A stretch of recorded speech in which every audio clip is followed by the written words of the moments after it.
والذين هاجروا في الله من بعد ما ظلموا لنبوئنهم في الدنيا حسنة ولأجر الآخرة أكبر لو كانوا يعلمون. بەناوی خوای گەورە میهرەبان، بینەرانی خۆشەویست، ڕێزدارانی سەنگین، ئەمڕۆ لە خزمەتانان بۆ پێشکەشکردنی بەرنامەیەک بە ناوی دیداری کۆچ. ئەلبەتە کۆچ وەرچەرخانێکی مێژوویی بوو بۆ دروستکردنی شارستانێتێک، وەرچەرخانێکی مێژوویی بوو بۆ هێنانەدی دادگەریەک کەوا ئێستا هەمومان پێکەوە لێرەوە بە شانازیەوە باستەوە ڕابردووەکەین. کۆچ وەرچەرخانێک بوو لە زیهر و ذهن و زاکرەی تاکی کۆمەلگای ئەو کاتە و ئێستش و وەتاها قیامەت شەمێنێتەوە. کۆچ ئەو گۆڕانکاریە بوو کە لە زەمنێکە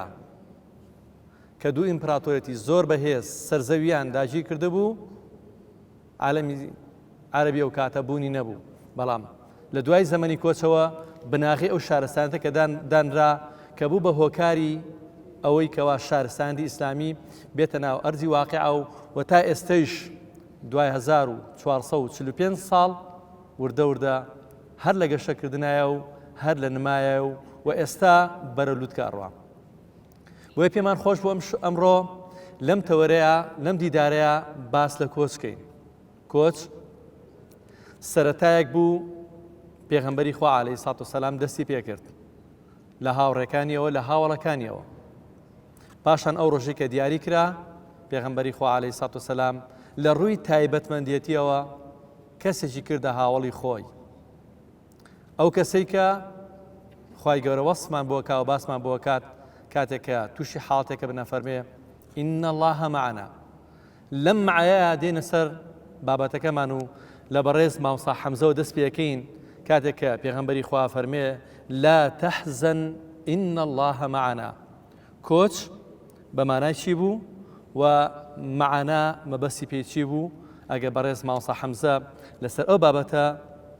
ڕوونکردنێکمان بۆ بابوو و قسێکمان بۆ کا بفەرموون. بسم الله الرحمن الرحيم الحمد لله والصلاة والسلام على رسول الله وعلى آله وصحابته إلى يوم الدين. پێم خۆشە لەم بۆنە زۆر گەورە و گرینگە بۆنەیەک بۆ لەوە پێش بۆ ئێستا بۆ لەمە و دوا بۆ ژین بۆ دین بۆ دنیا بۆ دوا ڕۆژ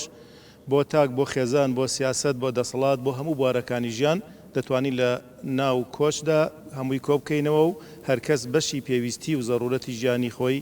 لێ هەڵێنجێت. بۆیە لێرەوە پیرۆزبایی لە تەواوی چین و توێژەکانی مرۆڤایەتی بەگشتی مسلمانان بە تایبەتی لەم بۆنە پیرۆزەیە دەکەم و خوای گەورە بیکاتە مایەی خێر بۆ هەموو لایەکمان. ئەو بەشەی کە من دەمەوێت ئاماژەیەکی کورتی پێ بکەم و لەم کاتە کورتە کە خوای باڵادەست لە گەڵابوونی خۆی، هاوکاری خۆی، مەعونەتی خۆی، نەسری خۆی، هیدایەتی خۆی بۆ پێغەمبەر عەلەیهی سەڵات وسەلام و بۆ ئەبوو بەکر باز دەکا لەکوێدا لەکەیدا تەحدیدەن بۆچی لە ناو ئەشکەوت، بۆچی لە ناو ئەو غاڕە، بۆچی لەو کاتی کۆچا بوو. لا تەحزەن ئین الله معنا. دوو شەی زۆر جێگەی سەرنج و سەرنجڕاکێش لەم ئاتەیە گرینگە ئێمە و نەک ئێمە بەڵکو زانایانی بەرز و بڵندی ئێمە دوو شەی زۆر گرنگی تایە، یەک لەوانە حزن، دوو لەوانە مەعیەت. لا تەحزەن ئین الله معنا کە دەکرێ هەندێک جاروامان تەفسیر کرد بێ بڵێن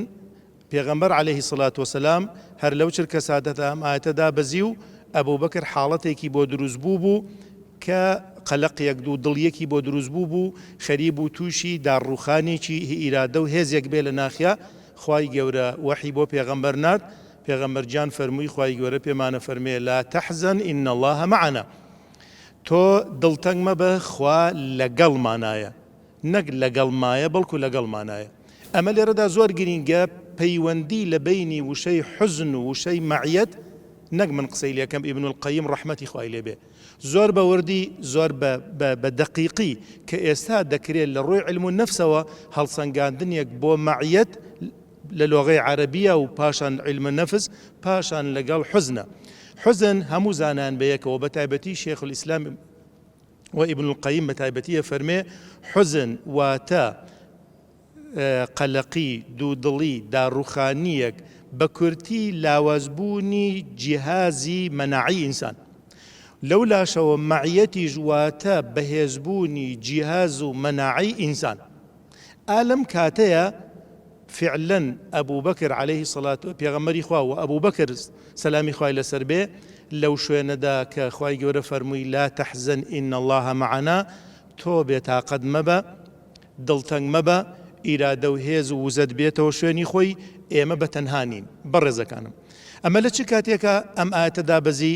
کاتێ جەماعاتی قوڕیش هاتنەبان ئەو ئەشکەوتە ئەبوو بەکر ئاوای کرد چاوێکی بەربڕی سەیری کرد فەرمیێ پێغەمبەری خوا خۆ ئێستا ئەوان ئەگەر چاو شۆڕ بکەنەوە بۆ لای پێی خۆیان ئێمە دەبینن ئەلەوێ خوای گەورە ئەم ئاەتی بۆ دابەزانن و پێغەمبەری خواش وشەیەکی پێوتن و بە ئێمەشیوت کە فەرمووی ئەی ئەبا بەکر ما ظنوک باثنین الله ثالثهما تەمەشاکەن بەڕێزانی من باشە بۆچی لێرە نایان بینن ئەمە خودی خۆیانن ئەم مەعیەتەی خوا ناهێڵێ بیان بینن بەڵام تەمەشا بکە کاتێک کە لە مەکەوە تا ئەو ئەشکەوتی ثەورە ئەم قوڕەیشە هەنگاو بە هەنگاو بەو شوێنە وشکە بەو بانتاشە بەردانەیە توانیان شوێنی پێیەکانیان ببینن بەڵام نەیان توانی ئەبوو بەکر و پێغەمبەر ببینن عەلەیهی سەڵات وسەلام بە شەرتێک بە سانتین لیانە و نزیکن نەک بە مەتریش ئەمە لێرە ئەم مەعیەتە دەردەکەوێ کە بەڕاستی مەعیەتی خوا بۆیە لەو شوێنەدا چونکە ئەوەی کە من تەمەشام کرد بێ و بە شوێنی ئاگەڕام لە هەموو قورئانە بۆ دوو پێغەمبەر مەعیەت هاتووە یەک لەوانە موسا یەک لەوانە پێغەمبەری خۆمان عەلەیهی سەڵات وسەلام هەردوو مەعیەتەکە لە کەیە باس کراوە لە کاتی لێواری مەرگ و لە ناوچوونە هاتوو ئەتوانین بڵێن مەعیەتی خوای گەورە ئەو کاتە بۆ پێغەمبەر و ئەبوو بەکری سدیق هەوێنی ئارامی دەرونی بووە هیوای بەخشیوە مەعیەتی خوا هەستکردن بەم مەعیەتە هۆکاری ئارامی و من عەرزم کردی کە ئیبن القەیم ڕەحمەتی خوای لێ بێ ئەفەرمێ حوزن واتە دروستبوونی قەلەق و پرتەپرتی دڵ و لێدانی دڵ و تەنانەت لە کەمبوونەوەی توانای حتا جیهازی مەناعی بۆیە ئەم مەعیەتە لێرە خوای گەورە پێیانی فەرموو ئەو هێزەی پێبەخشینەوە بەڵام ئەوەی کە گرینگە لێرەدا پێغەمبەری ئازیزمە عەلەیهی سەڵات وسەلام کە ئاەتەکەی خوێنەوە فەرمووی لا تەحزن ئین الله معنا ئەمان لە لێواری مەرگن و لە لێواری تیاچوونیشن بەڵام موسا و جەماعەتەکەشی بە هەمان شێوە لە لێواری مەرگ و تیاچوونان بەس تەمەشای مەعیەتەکەی خوا لەگەڵ موسا تەمەشای مەعیەتەکەی خوا لەگەڵ پێغەمبەر و ئەبوو بەکر لەوێ تەمەشاک ئەم لە حەزەی بەسەرعی بڵێم لەوێ فەرمووی جەماعەت وتیانەوە فیرعون بە دوامانەوە و دەریاکەش لە پێشیانەوە ئەوان فەرمووین ئینا لە مودرەکون جەماعەت پێمان گەیشتن موسا چی فەرموو فەرمووی کەللا ئینە مەعیە نەیفەرموو معنا فەرمووی کەللا ئینە چونکە هەموو ئەو جەماعەتە نەگەیشت بوونە قۆناغی تێگەیشتنی مەعیەت بەڵام لەمەی ئەبوو بەکر و پێغەمبەری خوایە ئەبوو بەکر گەیشت بۆ قۆناغی مەعیەت فەرمووی ئین الله معنا ئەبوو بەکر خوای گەورە ئەو تایبەتمەندی پێدا لە پاڵ پێغەمبەری خوا عەلەیهی سەڵات وسەلام بە هاوتەری پێیان بڵێن ئین الله معنا ئەتوانین بڵێن لێرە ئەگەر فەزلێک باسی ئەبوو بەکر بکرێ ئەم ئاەتەیە فەزلە بۆ ئەبوو بەکر کە فەرمووی خوا لەگەڵ پێغەمبەرە باسی کرد جا ئێمە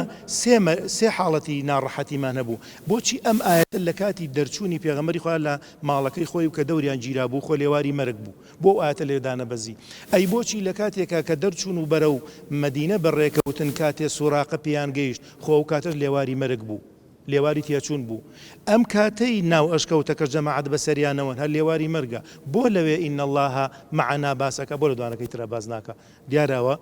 حکمەتێکی تایە زۆر باشە مامۆستا حسەین ئەلبەتە ئەم کۆچەی پێغەمبەری خوا عەلەیهی سەڵات وسەلام کردی بەبێ ئامانج نەبوو ئەتوانین بڵین سەرەتایەک بوو بۆ دروستکردنی شارستانێتێک ئەتوانین بڵین دەرگا و دەواازەیەک بوو بە ڕووی موسڵمانانە ئایا ئەم کۆچەی پێغەمبەری خوا عەلەیهی سەڵات وسەلام ئەم کۆچەی پێغەمبەری خوا عەلەیهی سەڵام ڕاکردن بوو لە واقع یان هەنگاونان بۆ دروستکردنی شارستانێتێک کە بینای کۆمەڵگایەکی لەسەر دروستکا و وەتە ئێسش بەردەوام بێت دەستخۆش بێ خوا بسم الله الرحمن الرحیم دیارە کاتی باسی کۆچەکرێ کۆچ هەموو مانە گەورەکانی ئیسلام و هاتنی پەیامی ئیسلام لەخۆ ئەگرێ کە ئەتوانی پەیامی کۆچ و پەیامی ئیسلام هەردووکیان یەک پەیامیان هەیە کە ئەوی لە سێ بوعدکارەکە دروستکردنی ئینسان دروستکردنی دەوڵەت دروستکردنی حەزارەت پێغەمبەر عەلەیهی سەڵات وەسەلام لە ماوەی ئەو 23 ساڵ پێغەمبەرایەتیە سەڵات و سەلامی خوای گەورەی لێبێ زۆر بەخەستی ئیشی لەسەر ئەم سێ بوارە کردووە زۆر بەچڕی ئیشی لەسەر هەر سێ بوارەکە کردووە بنیادنانی ئینسان لەگەڵ دەوڵەت و لەگەڵ حەزارەت جا سەرەتا خۆشەویست عەلەیهی سەڵات وەسەلام بیرمان نەچێ کاتێک ئیبراهیم عەلەیهی سەلام دوعا ئەکات بۆ مەککە بۆ خەڵکی مەککە کە پێغەمبەرێک بێتێ لە ناویانە دوعایەکەکە ربنا وابعث فيهم دعاء فرمي يتلو عليهم آياتك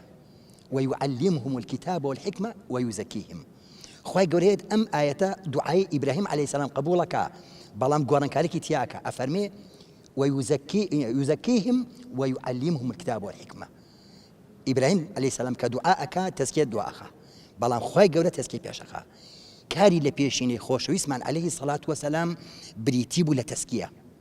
لە پاکردنەوەی دەرونی ئینسانەکان تەزکیە واتە تەطەهەرە وەنەما پاکردنەوە و بڵندبوون و گەشەکردن ئێستا خوای گەورە نەفسی مناڵ بەچی وەسفەکە لە قورئانە نەفسی زەکی ئەقەتەلتە نەفسەن زەکیە لە سوورەی کەهفە بۆ نەفسی مناڵ چونکە حەقدی تیانە غێلی تیانە حەسەدی تیانە خۆشەویست توانی لە ماوەی 30 ساڵە لە ماڵی ئەرقەمی کوڕی ئەرقەمە ئیش لەسەر یەک بەیەکی هاوڵان کە مانای ئینسانێتیان باتێ جارێکە یەکەم کاری پێغەمبەر صلی الله علیه و سلم دروستکردنی ئینسان بوو کەواتە پێشەوەی کە هیجرەت بکە زمینەیەکی ڕەخسان بۆ دروستکردنی تاشێک کە بتوان تەحملی هیجرەتەکە بکەن بێگومان بۆیە ئیسلام بۆچی هاتووە پێغەمبەر صلی الله علیه و سلم خوای گەورە فەرمێت يا أيها الذين آمنوا استجيبوا لله وللرسول إذا دعاكم لما يحييكم نق لما يعيشكم چونکە عيش ئاژەڵی احترامە ئاژەڵی لەگەڵ ئینسانە مشتەرەکە بەڵام حەیاتنا عيش چی عيش ئەوەیە بخۆرە و هاوسەرداریکە ئەمە عیشی پێوترێ بەڵام معیشە بەڵام حەیات بریتیە لە عیش زائیدەن ئامانج من ئەخۆمە بەڵام بە ئامانجێ هاوسەرداری یەکەم بە ئامانجێ شەهادەیەنم بە ئامانجێ ئەو ئامانجەی لە پشت کارەکانی تو پێوترێ حەیات بۆیە پێغەمبەر صلی الله علیه و سلم فێری ئەکردن عەلەیهی سەڵات وەسەلام لە ماڵی ئەرقەمی کوڕی ئەرقەمە سەیری ئەو ئوسرەیەکە کە خۆشەویست دروستی کردبوو بۆ یەکەمین جارە ئافرەت ئەبێ بە خوشک لەگەڵ چیە لەگەڵ پیاوانە بەشداری جەلسەکانی پێغەمبەرەکە عەلەیهی سەڵات وەسەلام دایکمان خاتو خەدیجە لەگەڵ سومەیە و لەگەڵ چێوچیە لە ماڵەکەی ئەرقەمە لەگەڵ هاوڵانی پیاوە بەشداری ئەکەن بۆ یەکەمین جارە کۆیلەیەکی وەکو خەبابی کوڕی ئەرەز لەگەڵ چیایە لەگەڵ تاجر بازرگانێکی وەکو ئەوبەکری سیدیقایە بۆ یەکەمین جارە سوروسپێشی وەکو موسعەبی کوڕ عومێر لەگەڵ ڕەشپێسێکی وەکو بیلال حەبەشیایە بۆیە پێغەمبەر صلی الله علیه و سلم هێت ماناکانی ئینسان بوونیان فێر ئەکا ئەیان باتەوە دەرەجەی ئینسانیەت پێغەمبەر عەلەیهی سەڵات وسەلام ئەو کەسانەی کە پێشتر ئەکران و ئەفرۆشران بئیرادە بوون بەڵام کاتێک خۆشەویست عەلەیهی سەڵات وسەلام ئەو پەیام ئایا بە جوانە کاتێک پەروەردەیان ئەکا بەرز ئەبن و بڵند ئەبن تۆ سەیری چیرۆکی باوەڕهێنانی بیلالکە ئەو بیلالی کە ناسراو بە کوڕی ژنە ڕەشەکە بە کۆیلەکە بەوە ناوێن ئەبرد بەڵام کاتێک کە پێشەوە ئەوبەکری سیدیق ڕەزا و ڕەحمەتی خوای گەورەی لێ بێ لەسەر دەستی خۆشەویستە ئیمانێنێ ئەم پیاوە ئیتر مانای ئینسانیەتی بۆ دروستە بێ مانای حیاتی بۆ دروستە بێ لای ئەوبەکری سیدیق بەڵێ فەرمووی زۆر بەشە باست لە خاڵێکی زۆر گرنگ کرد کە پێغەمبەری خوا عەلەیهی سەڵات وسەلام لەو زەمانەیە ڕۆڵیدا بە ئافرەتان ڕۆڵیدا بە ئافرەتان ئەمە ئەم پرسیارە ئاراستەی ئایمینە خان بکەم ڕۆڵی ئافرەتان چی بوو لە داعوە بانگەوازی پێغەمبەری خوا عەلەیهی سەڵات وسەلام لەو کۆچەکەیە ئەگەر سەیریکەین لە ناو کۆچی پێغەمبەری خوا عەلەیهی سەڵات وسەلام پێغەمبەری خوا نهێنی پاراست لەوەی کەوا کەس بزانێ بۆ کوێ ئەڕواکەی هیجرەتەکە بەڵام لە کاتی کۆچەکەیە دوو ئافرەت هەردووکیان بەشدار بوون لە زانینی شوێنی پێغەمبەری خوا و لە کاتی کۆچەکەیشە ئەتوانی پێیان بڵێ ئەم گۆڕانکاریان چی بوو لە زەمانێکە کەوا عیبە بوو مێنە لەو کۆمەلگایە پێغەمبەری خوا هات ئەو ڕۆڵی پێدا ئەکرێ باسی ڕۆڵی ئافرەتەوە بکەی لە زەمانی پێغەمبەری خوا لەو هیجرەتەیە طبعا ئەوەی کە سێری ژیانی پێغەمبەری خوا صلی الله علیه وسلم سێری ژیانی ئافرەتانی سەحابە کە سێری ژیانی ئەو کەسانەکە کە پێغەمبەری خوا صلی الله علیه وسلم پەروەردەی کردوون هەر بەڕاستی ئەڵێ هەر پەروەردەکە معجزەیە یعنی لە مێژووە دووبارە بوونەوەی نییە پێغەمبەری خوا صلی الله علیه وسلم چۆن توانی لە مودەتێکی ئاوا قیاسی زۆر کەمە ئافرەتان وا لێ بکە لە دواکەوتوویەوە لە بێباسیەوە لە هامشبوونەوە بیان کاتە پێشەنگ هەر لە ئیسلامە یەکەم کەسێک کە باوەڕی هێناوە و پێشەنگی بۆ دروست بۆ دایکمان خەدیجەیە یەکەم کەسێک کە خوێنی لە پێناوی ئیسلامە ڕژا بێت خاتوو سمەیەیە لە بابەتی کۆچیشە ئافرەتان نەک بێبەژ نەبوون بەڵکو پشکی زۆر گەورەیان هەبووە. پێغەمبەری خوا صلی الله علیه وسلم بۆ مەسەلەیەکی زۆر خەتەری وەکو کۆچی خۆی کە دوژمنان سەیریانە کرد مادەم محەممەد خۆی لە ژێردەستی خۆیانایە قەیناکە جارشتیان لە دەست دەرنەچووە خۆیان ئامادە کردبوو بۆ کوشتنی پێغەمبەری خوا صلی الله علیه وسلم بەڵام پێغەمبەری خوا کاتێکە بڕیاری کۆچەیە ئەم شتە تەنها و بە تەنها لای ئەبوبەکر باسیەکە کە باسی شێکا ئەبوبەکرە فەرمە طبعا پێغەمبەری خوا الرفقە فەرمووی بەڵێ الرفقە یعنی تۆ هاوڵی منی بەڵام لەو مەجلیسا کێ دانیشت بوو ئەسما کە کچێکی پێگەیشتوو بوو زەواجی کردبوو لەگەڵ دایکمان عایشە کە تازە پێگەیشت بوو ئەم نهێنەی کە لای ئەم باس کرد دریش کەوت کە پێغەمبەری خوا صلی الله علیه وسلم خۆی پەروەردەی کردووە ئەزانێ ئەم ئەسمایە جێگەی متمانەیە جێگەی ئەوەیە ئەم ئامانەتە گەورە هەب بپارێزێ جگەلەوە لەو شوێنە خەتەرەی کە دوژمن بە دوایە ئەگەڕێ و پارە ئەدا و خەڵاتەیە بۆ کەسی کە شوێنەکە بزانێ ئەسما شوێنەکە ئەزانێ و ڕۆژانە خواردنیان بۆوە بە کاتێکە خواردنەکانیان بۆوە بە شت نابینێ مەسەلەن پێی بپێچێتەوە شوێنەکەی خۆی لە تەکا و پارچەیەکە و پێ پێچێتەوە ئەیباتە خزمەتی پێغەمبەری خوا و ئەبوبەکری باوکی کە ئەو فترە خۆیان لەوێ حەشارداوە تا دوژمنان لێیان تێک بچێ و واز بێن و بێئومێد بن لە گەڕان بەدوایانە ئەم ڕۆژانە ئەچێ و هاتوچۆکە و خواردنیان بۆ ئەبا پێغەمبەری خوا صلی الله علیه وسلم لەوێ مژدەی پێدا کە ئەزانێ ئەم حاڵەتانە ئەکات ئەسما فەرمێ خوای گەورە بۆ تۆی ئەگۆڕێ بە دوو پشتێن لە بەهەشتا پاشان ئەسما دوژمنانیان ئەزان کە ئەبوبەکریش نەماوە بە تاکید ئەبوبەکر ڕەفیقەتی یەنە سەری بۆی لە ئەسما پرسن باوکت لەکوێیە لەگەڵ محەممەدا بۆ کوێ چوون نهێنیەکە پارێزی هەتا کەوتە ژێر ئەشکەنجەوە لێدەن گوارەکانی گوێی ئەکەوێتە خوارەوە و بە تاکید خوێناوڵیش بۆ بەڵام ئامادە نییە نهێنی پێغەمبەری خوا بپارێزی ئەو پەیامە گەورە نەبوو بێت ئەگەر پەیامدارێک پاڵی پێوە نەنێت ئەتوانێت ئەو ڕۆڵە گەورە ببینێت قەت ناتوانێت یعنی ئێمە کە سەیرەکەین جگە لە ئەسما ئەم حاڵەتە زۆر گەورانەی بینیوە هەر بەڕاستی لە کۆچە ئافرەتان کۆمەڵی ئەستێرەیان تیا دەرکەوتۆ کە ئەکرێ وەکو پێشەنگ سەیریانکەی کچێکی وەکو ئومو کەلسومی کچی عەقەبی کوڕێبی موحیط لە پاڵ کۆمەڵێ برای بەتوانای چوارشانە باوکێکی دەوڵەمەنی خاوەن نادی و خاوەن قسە و قسە ڕۆیشت و خاوەن تیجارەت و دەوڵەمەن کچە بە تەمەنێکی زۆر ناسکی هەتا ئەگێڕنەوە فەرمون ئەو ڕۆژانی کە چوە گوێ بۆ پێغەمبەری خوا گرتووە تربێتی لە پێغەمبەری خوا وەرگرتووە هاتۆتە ژووری کەنیزەکەکان جلی کەنیزێکی لەبەر کردەوە بۆی باوکی براکانی نەزانن کەمە مسلمان بووە چۆتە خزمەتی پێغەمبەری خوا ماڵەکەی ئەرقەمی کوڕی وەرقەم بەردەوام تربێتی وەرگرتووە قورئان فێر بووە بۆیە ئافرەتان وا دەرچوون پێغەمبەری خوا جای نەکردوونەتۆ لە کاتی پەروەردەکردنا ئەم ئافرەتە وای لێت کە ئاەتی هیجرەت دابەزی و پێویست هەموو مسلمانان هیجرەت بکەن ناڵێ من کچم ناڵێ خەتەر لەوایە من ئەم ماڵە بەجێڵم براکانم شوێن مەکەون لەوانەیە بمکوژن بەو تەمەنەی خۆی بەو ناسکی خۆی بە پێ هیجرەتەکە بۆ لای پێغەمبەری خوا صلی الله علیه وسلم ئەمانە هەمووی بەجێڵێت ئەڕوا بۆ مەسیرێک بەس کێشکە بەخوا و پێغەمبەری خوا ڕازیە بەخوا و پێغەمبەری خوا هەر لەوەشە سەلەمەش و ئەزام هەر لە کۆچەکەیە تەسەژی گەورەیە یەک ساڵ زۆر سەلەمە هەر بەڕاستی خێزانێ بوون خۆی و ئەبوو سەلەمە مسلمان بوون کوڕێکیان هەبوو لەگەڵ سەلەمە بڕیاری کۆچە دەن جا ئافرەتان لەو مۆزوعە جگە لەوەی هەموو فیداکاریەکیان کرد تووشی زوڵمی زۆرتریش بوونەوە لە پیاوان چونکە مەسەلەن کاتێک کام خێزانە بڕیاری کۆچەدا کەس ناتوانێت ڕێگە لە ئەبوو سەلەمە بگرێ بەڵام لەو کاتا یەن ڕێشوی حشتەکە لە دەستی ئەبوو سەلەمە ئاسان خزمانی ئوم سەلەمە ئەیهێن و جایەکەن و نایڵن کچەکەی خۆمان لەگەڵ تۆ کۆچ بکە ئەیشی هێنن ناڕەحەتیەکەن خێزانی بڵێن خاو خێزانی ئەبوو سەلەمە یەن مناڵەکەی لێ وەرەگرن مناڵەکە لە کێشمەکێشا شانی دەرەچێ خەلعی شانی ئەبێت لەعین لە بەردەسیە ئەمانەی هەموو قبول کرد لە دینی خۆی پەشیمان نەبووە ئەمانەی هەموو قبول کرد چاوەڕێوەیە کرد کە بێر کۆچ بکە بەڵێ ئەوە بێ کۆچەکە هەر ئەفەرمێ کە چوم ئەوە بێ ساڵێک بێتاقەتی و گریان و کە یەکێکەی بینە لە خزمانی دڵی نەرمە بێت ئەچێ بۆ لای کە سوکاری پێڵێ با ڕێگەی بن با بچێ وەلای خۆم بە نەپەشیمانە بێتەوە نەوازەیێنێ لە مەبدە یعنی زۆر ستورە لەسەر مەبدەکەی با بڕوات ئەوان ژەڵم بڕۆ دەستی لە بەرەڵاکەن وازان کە لەوانەیە بترسێ لەوانەیە نەتوانێم سەفەرە بکا بە تەنیا بەزەڵێ سواری حشتەکەم بووم و سەلەمەم خستە باوەشی خۆم و غەیری خوا کەسم شک نابرد و بەڕێ کەوتم بۆ چونکە بۆ لای خوا و پێغەمبەری خوا ڕۆ زۆر باشە ئەلبەتە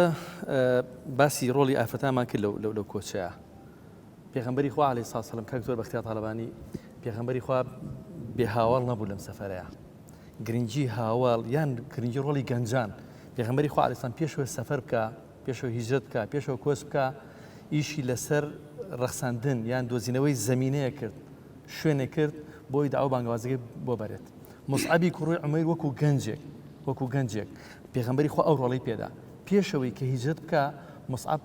بەشدار بوو لە دروستکردنی بە عەقبە یەکەم و دووهەم ڕۆڵی گەنج لە سەخسنی ئەم بانگەوازەیە لەم داوایە لە هاوڕێتی پێغەمبەری خوا عەلەیهی سڵام چی بۆ توانی گەر شتێکان پێ بڵێیت لەوبارەوە بەناوی خوا سپاس بۆ جەنابتان سپاس بۆ کەناڵی سەدا بۆ مامۆستا بەڕێزەکان دیارە کۆچ ئەگەر بیری لێ بکەینەوە ئەتوانین بڵێن بەرنامە و پرۆگرامێکی ئاسمانی بوو بەڵام مرۆڤەکان کارکتەرێکی زۆر باش و چاک بوون بۆ جێبەجێکردنی و ڕۆڵێکی زۆر باش و چاک بینرا بۆی بتوانێت بکرێ بە نەمزەجە و بە نمونەیەک بۆ ژیان پێشەوەی بێمە سەر وەڵامەکەی جەنابەت لەسەر وشەی کۆچ بۆ معلوماتی جەنابەت ئێستا کە ئەگەر ناوی بنی کۆچی سەوەرە مستەلەحێکی تازەی بۆ داونێ بۆم سەردەمە بە ناوی شوێن گۆڕین یان بە ناوی زەمن گۆڕین یان بە ناوی ژینگە گۆڕین ئێستا ئەگەر من وەکو بواری گەشەپێدان باسی بۆ جەنابتان و بۆ بینەر بەڕێزەکانی بکەم لە هەندەسەی سەرکەوتنە ئێستا لە ژیانە دەڵێ لە بواری تیجارەتە لە بواری خێزانە لە بواری دەرونیە تەنانەت نەخۆشە لە بواری کۆمپانیا و شەریکەیە لە بواری دەوڵەتداریە هەر کاتێک زانیت لە شکستای سەرکەوتونیت بەوادری سەرکەوتن دیار نییە ئینگلیز ئەڵێ change the position ئەڵێ شوێن بگۆڕە ئەمە ئێستا لە سەدەی 21 ئەو یاسا و ڕێسایی کە 14 سەدە پێش ئێستا پێغەمبەر ڕوحم بە قوربانی بێ بۆی ڕشتین کە پێیوتین بە زمانی حاڵ ئێستا هەموو دەروونناسەکان هەموو ئەوانی کە خەبیرن لە بواری سەرکەوتن لە ژیان و لە گوزەران و لە تیجارەت ئەڵێ کۆمپانیایەک تێ لە شوێنێ باش نییە change the position شوێنەکەی بگۆڕە ئەڵێ کەسێکیت کە سەرچاوی داراییت باش نییە و مۆڵێک و مارکێتێکت داناوە change the position شوێنەکەت بگۆڕە ژینگەکەت بگۆڕە بارودۆخەکەت بگۆڕە تەنان ئێستاکی هاتوۆتە سەر ئاستی تاکی نەفرێک ئەڵێ وەڵی زەختمە شەکرەمە خەمۆکیمە قەلەقیمە بێتاقەتمە ناتوانم چێژ لە ژیان وەرگرم هیچ مەجای تێدا نییە دکتۆرە دەروونناسیەکان و دکتۆرەکانی پسپۆڕی باڵتنی و پسپۆڕی هەناوی یەکێ لە خاڵەکان پێڵێنت زەحمە نەبێ شوێنەکەت بگۆڕە ژینگەکەت بگۆڕە کەواتەمە یاسایەکی زۆر گرنگ و مهم بوو کە ئومێ دەکەم لە کۆچەوە فێر بین من خەفەت ئەخۆم لە کەسێک لە گەنجێک 20 ساڵ 30 ساڵ خەفەت بخوا لە شوێنی لە ماڵی لە ئیشی لە کاری لە کاسبی تەنانەت لە قوتیشی بیل لەوە نەکاتەوە ڕۆژ لە ڕۆژان ساڵانە پێمان دەڵێ شوێن بگۆڕە ئەمری کوڕی عاسێک یان کەسێکە لەواچێت لە مەکەوە ڕۆشت بێ بۆ مەدینە دوایی دەرکەوت کە چەند دەوڵەمەند بوو چەند تاجرێک بوو مەزبوط بوو وەکۆڵێ بە کەلیمەیە کە زۆر جار دەڵێ لە تەوزیعاتی پارە و ئیش و کار و ژیانەوتی دولنی عەلە السوق تۆ بەس بازارم پیشاندە من پێتەڵێم چۆن بتوانم تیجارەت و ژیان بکەم کەواتەوە خاڵی یەکەم خاڵی دووەم لە مەسەلەی کۆچ و دەعو بانگەوازە پێغەمبەر دووردی خوای لەسەر بێ پێیوتین کە پاوەرێکەیە هێزێکەیە وزەیەکەیە دەبێ بەکاری بین ئەویش بریتێ لە وزەی گەنج وزەیەکە کە دەتوانێت بیرکاتەوە دەتوانێت بڕیار بدات دەتوانێت جربەزەیی بنوێنێت دەتوانێت مقاومە بکات دەتوانێت کاریگەری هێشتا ماڵ و مناڵ و کار و کاسبی لەسەر نەبێت دەتوانێت کەم تا زۆر بربەرەکانی چواردەوری بکات دەتوانێت بڕیار بدات کەمانە خاڵێکی زۆر گرنگ و مهم بوو خۆشبەختانە پێغەمبەر دوورودی خوای لەسەر بێ هەم لە داوەکەیە هەم لە گەشتکردنەکەیە هەم لە کۆچەکەیە هەم لە دروستکردنی دەوڵەتداریە کە کرد دوای مامۆستا بەڕێزەکان باسی کەن هەم دوایی لە بەربەر بۆ پەرپەشدانەوەی دوژمنانیشا بۆ ئەمەی کە کۆچ کە خۆتان چاکە زان و مامۆستایان ئەزان کە کۆچەکە کرا دوای وازیان لێ نهێنا یەکسەری ئیش لەسەرەوە کرا کە چۆن بیخۆتێ چۆن بتوان بیفەوتێنن ئیش لەسەر گەنج کرات تاقەی گەنجەکە بۆیە کە پرسیارەکە جەناب دەویش ئەویش ئەوەیە کە بەداخەوە ئێمە لە ئێستاکێ زۆر بەداخەوە کە ئەگەر بڕۆین سیرە بخوێنینەوە ژیانی پێغەمبەر دوورودی خوای لەسەر بێ بخوێنەوە وەکو ئێستەی ئێمە نییە با من ڕەبتی کەم بە واقع ئێستەوە ئێستاکیە لە ماڵ و خێزان و خانەوادەکانە هەتا تەمەنی زانکۆ پەیمانگاش تەواو کات ئینگلیز قسەیەکی ئەڵە سپون فیدین بەس بە کەوچکەکەینە دەمەوە نە ڕۆڵی ئەدەینێ لە بڕیاردانە نە ڕۆڵی ئەدەینێ لە تیجارەتە نە ڕۆڵی ئەدەینێ لە خێزان و خانوادەیە نە ڕۆڵی ئەدەینێ زۆرجار لە دەعوە و بانگەوازە عەلەیهی سڵام کردی پێغەمبەر دوودی خوای لەسەر بێت لە 10 ساڵ و 12 ساڵ و کەسانێکی کاریگەری دروست کرد وەکو ئێمە من بەداخەوە زۆر جار لە کۆڕ کۆبوونەوەکانە دەڵێم ئومێ دەکەم ئەم یادی کۆچەش بکەین بەوەی کە زۆر جار بۆ گەنج تەپۆ دەبێت تا 24-25 ساڵ بەس فاسوولیا و برنجمان داوە پێی و لە ماڵەوە و لە ژوورێکا و ئایپادێک و ئایفۆن و پۆپتەڕەماچێک و فێستەڕەماچێکی بەدەستەوە بۆیە کە گەشتوتە 25 ساڵ 26 ساڵ ناقی نییە ناتوانێت خێزان بەڕێوەبەرێ ناقی نییە نتوانێت تیجارێ تێ بکە بۆ لە بەرەوەی لە 10 ساڵ و 12 ساڵ ئێمە نەمانتوانێت بەکاری بێنین یعنی ئێمەش پەیامێکە هەر بۆ مامۆستا بەڕێزەکان بۆ دوای مامۆستا بەڕێزەکان کە لە مەجلیسیا وجودیانێ ئێمە تا چەند ئێمە توانیمانە زۆرترین عەدەد و ژمارەی 10 ساڵ بۆ 15 ساڵ لە مزگەوتەکانە بەکاربێنین لە دەعوە و بانگەوازە بەکاربێنین لە بانگدانە بەکاربێنین لە ئیدارەدانی مزگەوتەکانمانە بەکارین بەڵێ پێغەمبەر دوودی خوای لەسەر بۆی سەرمیان دین کە گەنج دەتوانرێت لە زۆرێ لە بەرنامە و پرۆگرامەکانی خۆمانە بەکاری بێنین چاوەڕێ ئەوە نەکەین ئەمە هێشتا نازانێت هێشتا علومی شەریعی تەواو نەکردو هێشتا کە وەک بۆ نمونە مەسەلەن 12 عیلم نییە هێشتا کە نتوانێت وەکۆڵێت جەریء نییە لە وتار و لە سمیناردانە هێشتا کە نەگەشتوتەوەی کە بانخوازێکی سەرکەوتو بێت کە بە دڵنیاییەوە کۆچ پێی وتین کە دەتوانین کۆمەڵێک گەنج داهاتووی و بنیاد وەکۆڵێت بنچینەی دەعوە و بانگەواز بێ بۆ شار بۆ مەملەکەت بۆ مزگەوت وەکو چۆن پێغەمبەر صلی الله علیه و سلم لە کۆچا بەکارهێنا زۆر باش دەتوانین بڵین کۆچی پێغەمبەری خوا عەلەیهی سەلام قوتابخانەیەکی فێرکاری بوو دەتوانین بڵین پێغەمبەری خوا عەلەیهی سەلام قوتابخانەیەک بوو بەوەی کەوا گۆڕانکاری کرد هەم لە تێگەیشتنی تاک لە کۆمەلگایە بۆ چەمکی بوونی ئافرەت و هەم بوونی گەنج لە ناو داوە بانگوازی پێغەمبەری خوا عەلەیهی سەلام هەم ئامانجداربوونی پێغەمبەری خوا عەلەیهی سەلام لە کۆچەکەیە و هەم مەعیەتی پێغەمبەری خوا عەلەیهی سەلام لەگەڵ ئەبوبەکری سیدیق مامۆستا ئەکبەر ئەگەر سەیری کۆچی پێغەمبەری خوا بکەن عەلەیهی سەلام وەکوڵێت نهێنی پارێزیشی زۆر ورد و دەقیقی تیا بوو پێغەمبەری خوا بە عەفەوی ئیشەکانی نەکرد بە عەفەوی نەیکرد هەروە هەڕەمەکی نەیکرد بە ئەندازێکی زۆر ئاسایش پارێزیی تیا بوو تاکە کەسێکیش کە پێغەمبەری خوا عەلەیهی سەلام نهێنەکەی لادانا لە کۆتا کاتە پێی وت برتی و لە ئەبوبەکر سیدیق ئەکرێ لەسەر ئەم ئاسایش پارێزی پێغەمبەری خوا عەلەیهی سەلام کە پلانێکی دوورمەودا و قوڵە بیرکردنەوەیکی زۆر قوڵی وەکوڵە ئیداریە کە پێغەمبەری خوا کردی ئەکرێت لەو باورە بەڕێستان بسم الله الرحمن الرحيم ئەمەی طبعا لە عهدی مەکیە زیاتر حسی ئەمنی پێوتری لە عهدی مەدەنی زیاتر هەواڵگریەکەی مخابراتی پێغەمبەری خوا صلی الله علیه و سلم زۆر کاریگەر بووە لە غەزاواتەکانی دەرکەوتووە و لە مەسلەی ئەو هجووم و اختیالاتانەی کەوا ویستویانە بیکەن ئەوە یعنی فەرقێ لە بینی مەسلەی ئەمن و مخابراتە لە دوو مەرحەلەی جیاوازە یعنی لە مەرحەلەی مەکە لە بەرەوەی دەوڵەت نەبوونە ئیش بەو ئاەتەی کە فەرمێ یا ئەیوە الەذینە ئامنوا خذوا حذرەکم ئەمە بە ئیماندارانە فەرمێ بەڵام پێغەمبەری خوا صلی الله علیه و سلم حسی ئەمنی بووە لە ڕووی چیوە لە ڕووی ئەوەی کە خەڵکی فێرکا بە احتیاتیشکە بە سیقەیش نەکا بەڵکو بە ضرورەتی معلومات بداتە ئەو کەسانەی کە پێویستەکە و لە کاتی خۆیان طبعا بەدەر لە معجیزە خوای گەورە ئەیتوانی بۆ مەسلەی کۆچ ئەم پێغەمبەرە هەڵگرێ لە مەکە لە مەدینە داینە یعنی ئەمە هەزار معجیزە هەیە کە مامۆستا سەعید نەورەسی باسیەکە یەکێکە لەو معجیزانەی کە بیکردایە بۆ نمونە هەر لە مەکە هەڵی گردایە و لە مەدینە داینایە ویتر نە کۆچە بوو نە هیچێ وەکو هەموو شتەکانی تر وەکو سولەیمان عەلەیهی سەلام بە هەوا ڕێیە کرد بەڵام بۆ ئەمەی نەکرد لەبەرەوەی ئێمە فێرکە کە یەکێک ویستی ئیشێ بکە هەموو احتیاتە ئەمنیەکان بکە طبعا پێشتر لە مەسلەی اختیارکردنی ماڵی ئەرقەمە لە مەسلەی هاتنەکەی ئەبوو زەڕا لە مەسلەی لێدانەکەی ئەبوبەکری سیدیقا کە چۆن گەیشتووە پێی حسێکی ئەمنیان بووە کەوا کەمترین معلوماتیان داوەتە دوژمن نەیزانیوە بەڵام ئێستا ئێمە بەس باسی کۆچکەین ئەم معلوماتە دراوە طبعا هەمەوێت تەصحیحی ئەوە بکەم یادی کۆچی ئەسحابە کۆچی پێغەمبەری خوا نیە صلی الله علیه و سلم یعنی کۆچی پێغەمبەری خوا صلی الله علیه و سلم لە ئەخیری سەفەرا کراوە لە 12 ڕەبیع الأول وەکو لە صحیح بوخاری هاتووە 14 ڕۆژی پێچووە 3 ڕۆژی لە قوبا ماوەتەوە کە ئەو کاتە دێک بۆ لە تەنیشتی مەدینە 3 ڕۆژ لەوێ ماوەتەوە هەمووکو ئیسراحەتێک و هەمیش بۆ ئەوەی کەوا خەڵکی مەدینە استقبالی بکەن بۆ ئەوەی کە پێغەمبەر سەلەم زاڵ بێ بەسەر شارەکە وەکو گەورەی شارەکە دەرکەوێت چونکە لە ئازال یەهود و کوفاریشی مشریکینیشی تیا بووە ئەم 14 ڕۆژە لە ئەخیری دوو ڕۆژی سەفەری ماوە لەگەڵ 12 ڕۆژی ڕەبیع الأول کە گەیشتوتە مەدینە 12 ڕەبیع الأول بوو. ئەی ئەمە چی ئەمە یادیەکەینەوە؟ ئەمە هیجرەی ئەسحابە. طبعا نفسی هجرەی ئەسحابی موساش کە فەرمێ لە عاشورا کراوە هەر لە مانگەیە. ئیزەن ئەمە لە چی وهاتووە؟ ئیتیفاقی ئەوس و خەزرج لەگەڵ پێغەمبەری خوا صلی الله علیه و سلم ئەوە بووە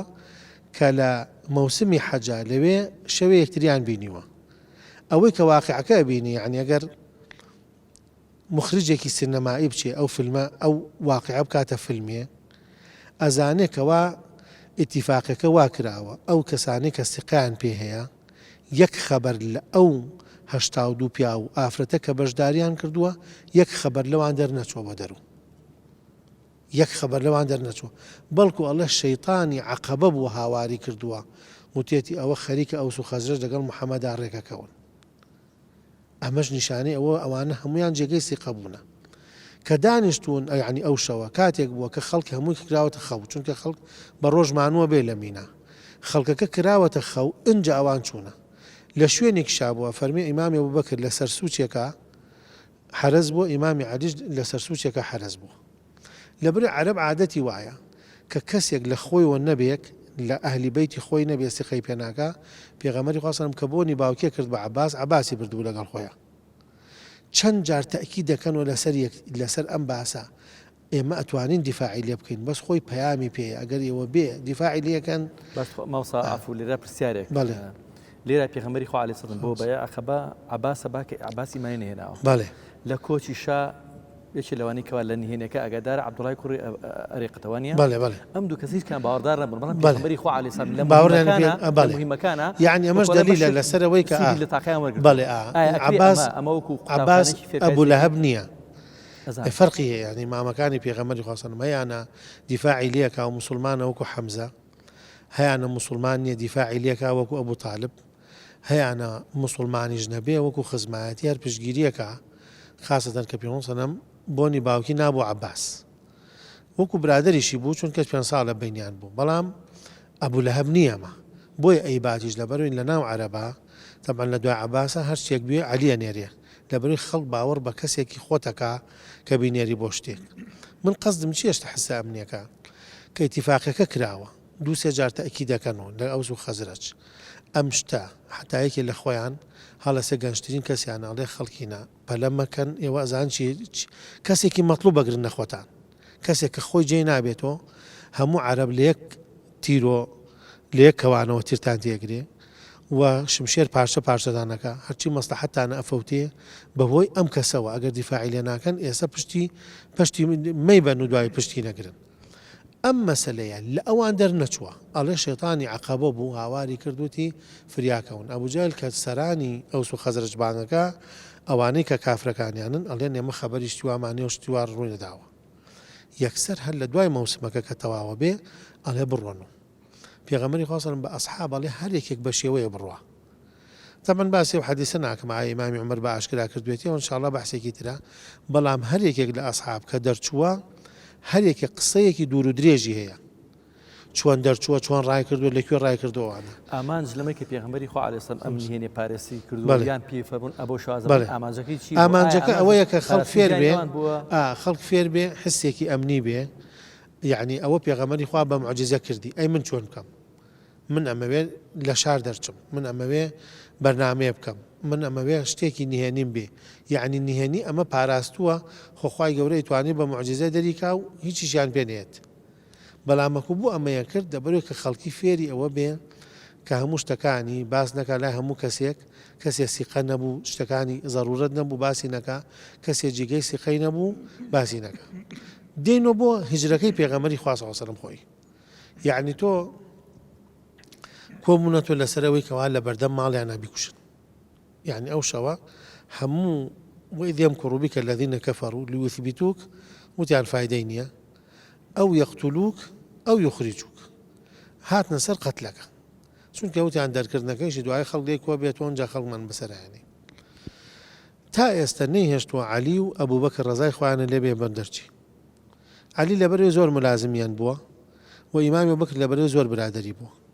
چەندێکی پێچووە لە یەکی محەڕەمەوە کە بە گوێرەی تاریخەکەی مامی عومەر لە یەکی محەڕەمە دەست پێکا تا ئاخیری سەفەر نزیکەی 50 ئەوەنە ڕۆژ خەڵک ئەڕوا دانە ئەڕوا ئەو ئەفەرمێ ناڕۆ ئەو کاتە عایشە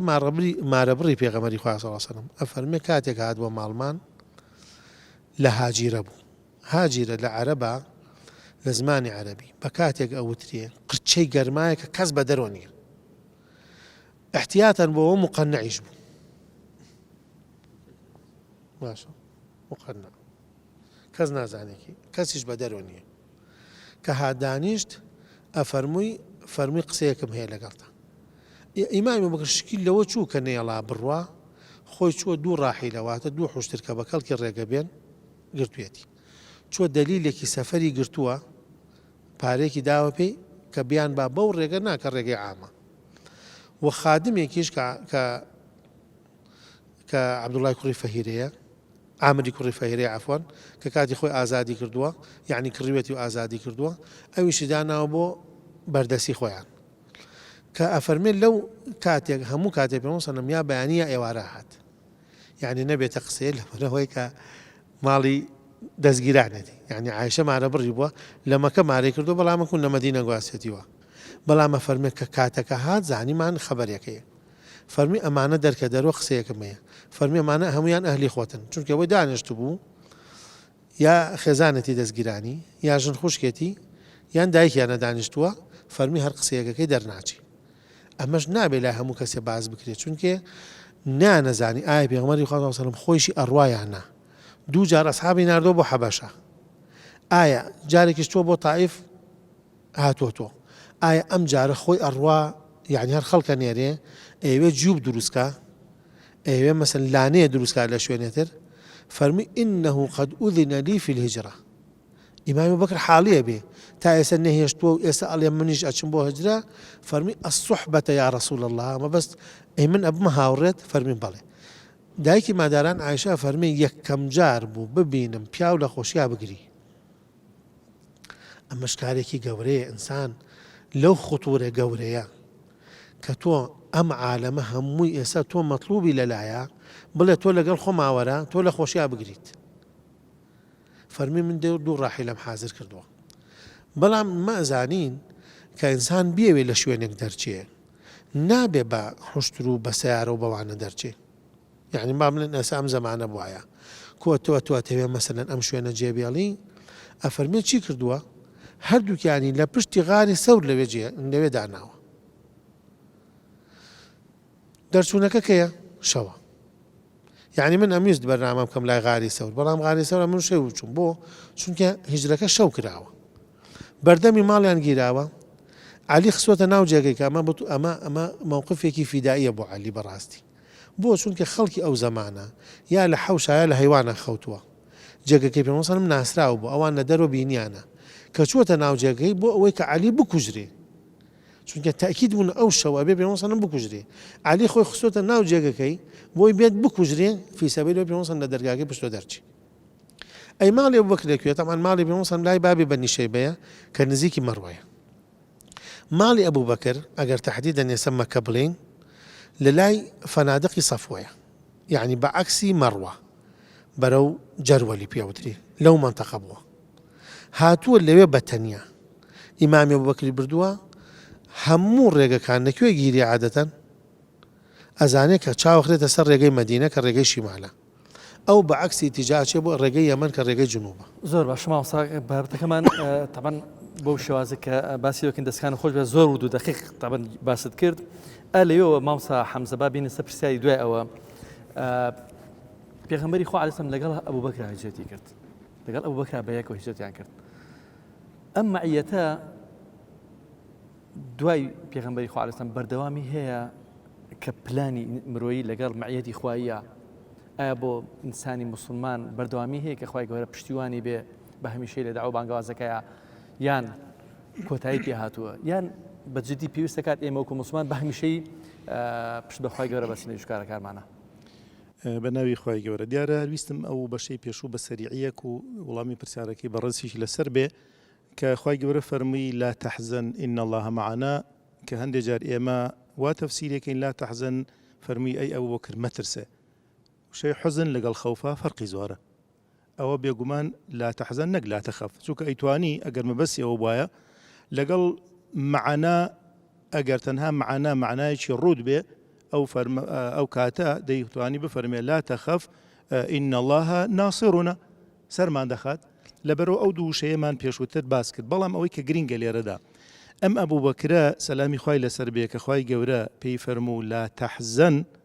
ینی دڵتەنگ مەبە یا بێتاقەت مەبە یا دڵ ڕاوکێت بوەستێنە بۆچی ئایا ئەبوو بەکر لە خۆی دەترسا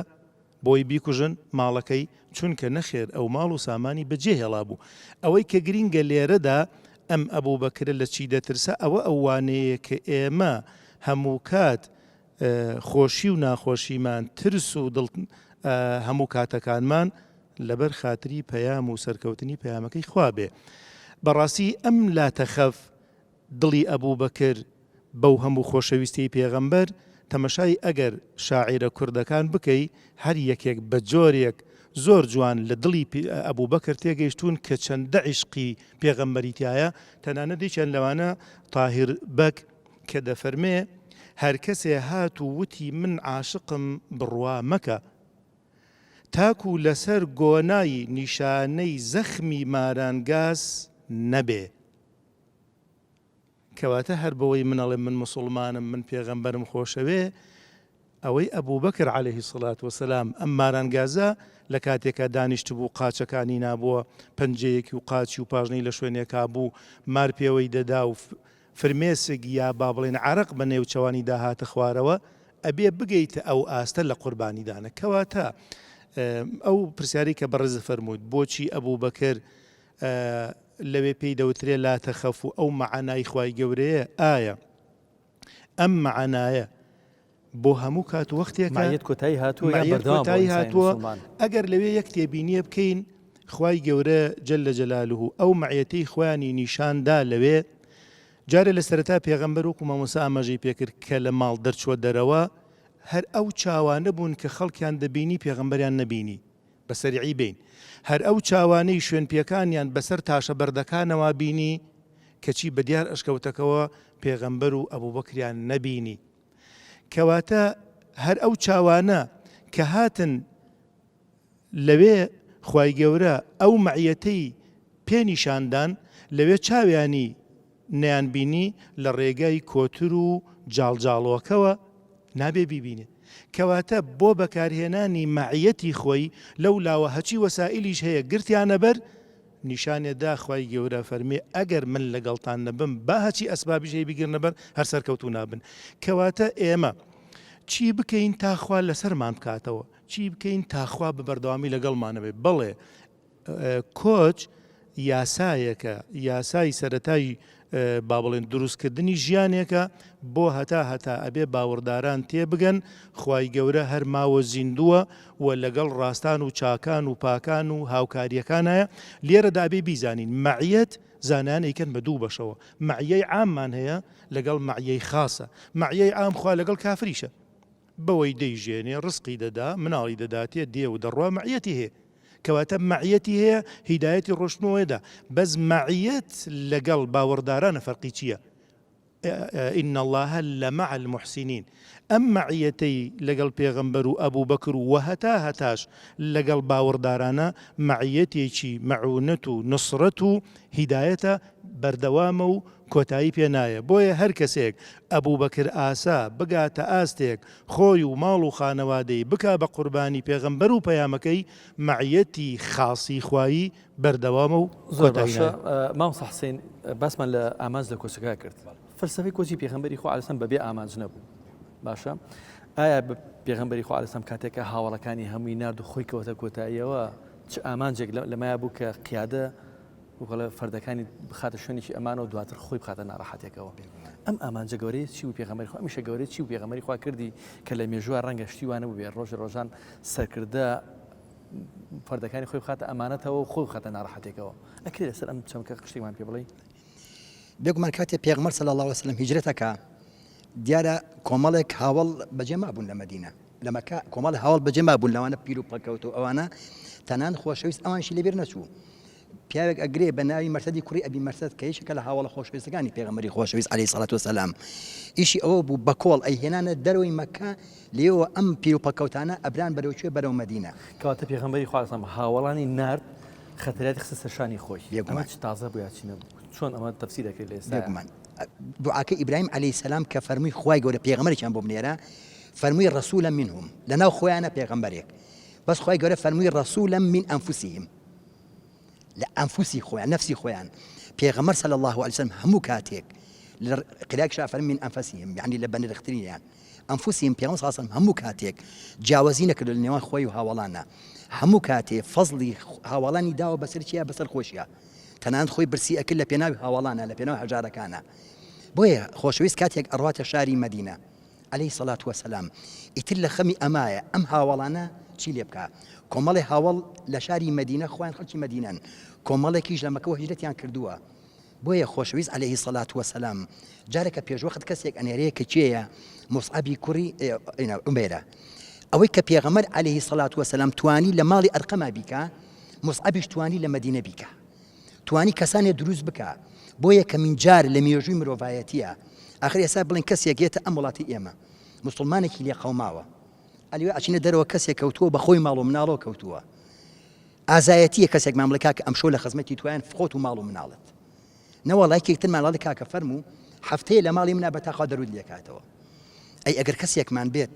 بڵێ کاکە وەرە خۆت و ماڵ و مناڵت لە ماڵەکەی منە ماڵەکەت لەگەڵا ئەەکەم بە دوو بەشەوە هەتاوەکو کەی هەتا ڕۆژی قیامەت ئەمە ئەو کەسانە بوون کە مصعەب دروستی کردن کە لە بەردەم پێغەمبەری خوایە دروست بوون خۆی دروست بوو عەلەیهی سەڵات وەسەلام بۆ پەروەردەیە بۆیە خۆشەویست هات عەلەیهی سەڵات وەسەلام کۆمەڵی خاڵی کرد بۆی ئامانجی هیجرەت بپێچێ دوایە ئینسان دروست کرا ئەم ئینسانان توانیان دەستبەرداری ماڵ و سامان و ژیان و وڵات بن هاتنە مەدینە لە مەدینە خۆشەویست عەلەیهی سەڵات وەسەلام کۆمەڵەشتی بۆ کردن بۆیە کە من جار بوو لە مێژووی مرۆڤایەتیە کە کەسێک بێت نەخشە سازی بکات گەڕێکی نیشتەجێبوون دروستکە خۆشەویست عەلەیهی سەڵات ئەم هەموو هاوڵە کۆچیان کردو چیان لێ بکە ئەنسار کۆمەڵە زەویان داپی هات خۆشەویست سەرتا مزگەوتی دروست کرد وەکو پەرلەمانیەک وەکو مەقەڕی سەرکردایەتیەک وەکو سنتەری شار دروستی کرد دوایی هات گەڕێکی نیشتەجێبوونی دروست کرد بە پێی قەومەکان بە پێی عەشرەتەکان بە پێی زەویەکانی تەوزیع کرد بۆیە کە من جار خەڵکی لە قەڵاکانە ئەژیان لەژێر خێمای ئەژیان لە خانوویش بەڵام بۆیە کە من جار خۆشەویست عەلەیهی سەڵات وەسەلام لە ناو شاری مەدینەیە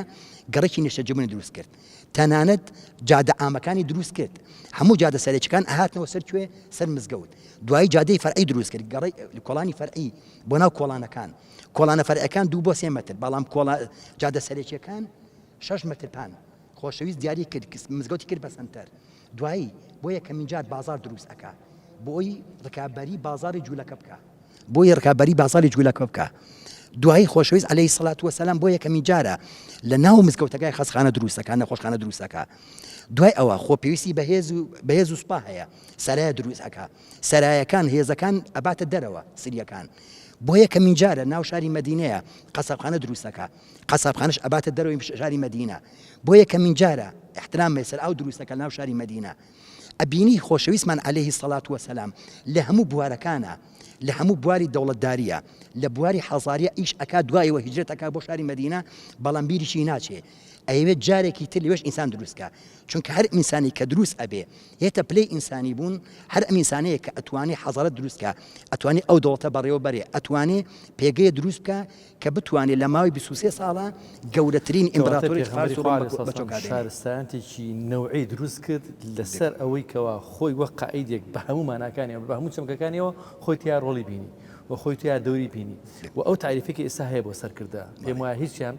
ناتوانن ئەو تعریفە بن بۆ کە پێغەمبەری خوا گوستەکردەی دەرکەوتووە ئەمە کە پێغەمبەری خوا کردی زۆر جیاواز بوو کاک دوکتۆر بەختیار مامۆستا باسی زۆر جوانی کرد کە پێغەمبەری خوا هەمووی تازەکاری و هەمووی داهێنان بوو ئەوەی کە کرا هیچ کەسێک نەکرد بەڵام لە سەرتاوە ناوی مصعەبی هێنا مصعەب زەمینە سازی دروستکردنی ئینسانی کرد بۆ ئەوەی بتوانین بینای شارستانەکەی لەسەر بکەین عەلی کوڕی ئەبی تاڵیب وەکو مامۆستا فەرمووی لە شوێنی پێغەمبەری خوا چوو شوێنی مەرگەوە ئایا ئەم ڕۆڵە گەورەی گەنج ئەمڕۆ لە گەورەی چۆن هەڵسەنگێنی چۆن توانین تعریفێ بکەین بۆ ڕۆڵی گەنج لە ئێستاە پێت وایە ئەم ڕوودوڕۆڵە یەکەم بۆ زەمینە سازی دووەم شوێنی مەرگ لە هەموو گەنجەکە هەیە ئەگەر ئینسان بێوێت جوان طبعا کاتێک ئەو باسانە دەخوێنیتەوە یادی کۆچ و باسی هیجرەت دەخوێنیتەوە بەڵگەی لەسەرەوەی کە کۆمەڵشت کراوە اینجا ئەو گەنجانە دروست کراوە خاڵی یەکەم قەنعاتم وایە و ئومێ دەکەم سەر ئیشی لەسەر بکەین ژینگە زۆر دەورە بینێ لە هەموو ژینگەیە کە هەموو کەسێک دروست نابێت ئەو گەنجانی کە دامەزرێنراوە و دروست کراوە بۆ بەو جۆرە وەکوڵێت زمینە سازێکی بۆ کراوەکەوتە خاڵ یەکەم ژینگەکە زۆر گرنگ و مهمە کە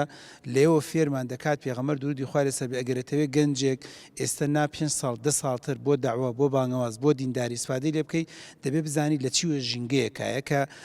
ڕبتیکەین بە واقعی ئێستەوە دەبێ بزانی لە چی ژینگەی قوتابخانەیەکایە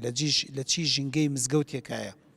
لە چی ژینگەی دەرز و دەورێکایە لە چی ژینگەی کۆمەڵێک گەنجایە تەنانەت ئێستا من ئەتوانم بە شێوازێکی تر بیگۆڕم لە چی ژینگەی گروپێکایە ئایا ئەم گەنجە لە گروپ چاتێکایە و لە گروپێکی